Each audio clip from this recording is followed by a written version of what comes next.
নমস্কাৰ সকলোকে অগ্নিপ্ৰিয়চনৰ অন্য এটা ভিডিঅ'লৈ আপোনালোকক স্বাগতম জনাইছোঁ আৰু আজি ব্লগটো গাড়ীৰ পৰা আৰম্ভ কৰিছোঁ। এটা বিশেষ কাৰণ মই গুৱাহাটীলৈ গৈ আছোঁ।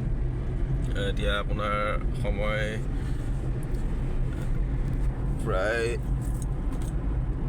6টা বাজু হৈছে আৰু মই ঘৰৰ পৰা জাষ্ট ওলাইছোঁ। অকণমান দেহাক উঠাই দিলোঁ গাড়ীতে আৰু মানে কি তাৰ কাৰণে বাবাই স্কুল যাওঁতেও আচলতে তাৰ কাৰণে এপাক মাৰিব লগা হয় আৰু ঘৰৰ পৰা ওলাতে সি আচলতে অকণমান কান্দে, সেইকাৰণে গাড়ীত অকণমান উঠাই দিওঁ আৰু উঠাই পেলাই এতিয়া মই মোৰ সখী উঠাব গৈ আছোঁ।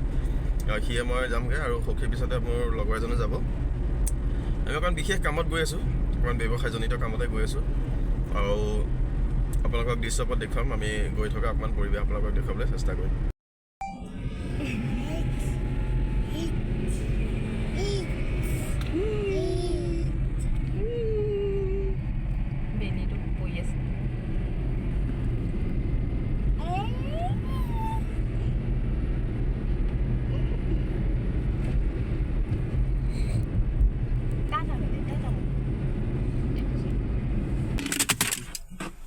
আমি ওলাই গৈছোঁ আৰু এই নামঘৰত অকণমান সেৱা কৰি ল'লোঁ, মাকনি বৰ নামঘৰ।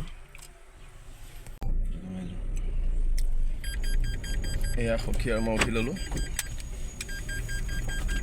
আৰু বৰ নামঘৰত মাকনি সেৱা এটা কৰি ল'লোঁ আৰু কৰি পেলাই আমি ওলাই গৈ আছোঁ তেজপুৰ অভিমুখে, ওৰাং অভিমুখে আৰু এজন বন্ধু যাব লগতে, সুৰজিত, আৰু সুৰজিতক এতিয়া গাড়ীত উঠাম। আমি 4জন বহি ল'লোঁ এতিয়া গাড়ীত আৰু ক'ত পাইছোঁ? মিছামাৰী ন? মিছামাৰী গৈ আছোঁ। এয়া বন্ধু সুৰজিতৰ ভায়েক আছে আৰু এয়া সখী। আমি গৈ আছোঁ। আমি ইহঁতক চাৰিআলিত নমাই যাম আৰু নমাই পেলাই আমি ওৰাং অভিমুখে যাত্ৰা কৰিম। ভাল লাগিছে ন যাত্ৰাটো? আমি গৈ কিবা ভাল লাগিছে, মানে কিবা এটা ভাল লাগিছে ৰাতিপুৱাই। আৰু আমি ধুনীয়াকৈ আচলতে হৰিনাম লগাই আহিছোঁ। এতিয়া গানটো বন্ধ কৰিছোঁ, কপিৰাইট লাগে যে, আৰু ধুনীয়াকৈ গৈ আছোঁ আৰু বাকী দৃশ্যপট আপোনালোকক দেখুৱাম। আমি আহি এতিয়া বিশ্বনাথ চাৰিআলি পাই গ'লোহি। এইফালে এছ পি অফিচ আছে আৰু এইখন দোকানৰ পৰা অকণ তামোল খাই দিলোঁ ধুনীয়াকৈ আৰু তামোল খাই পৰা আকৌ আমাৰ যাত্ৰা আৰম্ভ কৰিম। এতিয়া আমি আহি পেলাই পালোঁ এয়া বাবা নাগেশ্বৰ মন্দিৰ আৰু সখীয়ে গৈ আছে তাত 10 টকা কিবা এটা দান দিবলৈ গৈ আছে আৰু দান দিয়া ভাল। আমি তেজপুৰ আহিলে আচলতে তাত কিবা এটা দান দিওঁৱেই গৈ আছোঁ আৰু এইটো তেজপুৰ অভিমুখী ৰুট। এয়া গৈ আছোঁ, গাড়ীখন অকণমান ৰেষ্ট দিছোঁ। আমি আহি পালোঁ বালিপাৰা। এতিয়া বালিপাৰা এখন হোটেলত চাহ খাব লৈছোঁ, চাহ আৰু বুনিয়া লাড়ু। চাহটো খাই লওঁ ধুনীয়াকৈ, তাৰপিছত দেখাই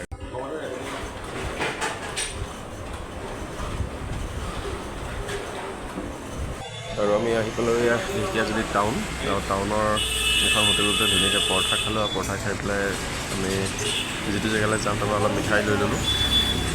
ঢেকীয়াজুলি টাউন আচলতে বহুত ভিৰ, অকণ তামোলো খাই ল'লোঁ ওচৰতে দোকানখনত। তাৰপিছত আকৌ পুনৰ আমাৰ যাত্ৰা আমি আৰম্ভ কৰিছোঁ। এতিয়া খুব মানে ৰাস্তাটো ঠেক, গাড়ী চলাবলৈ বিৰাট আৰু খুব জাম আচলতে ৰাস্তাটো। তেনেকৈ আমি আগবাঢ়িছোঁ ওৰাং অভিমুখে আৰু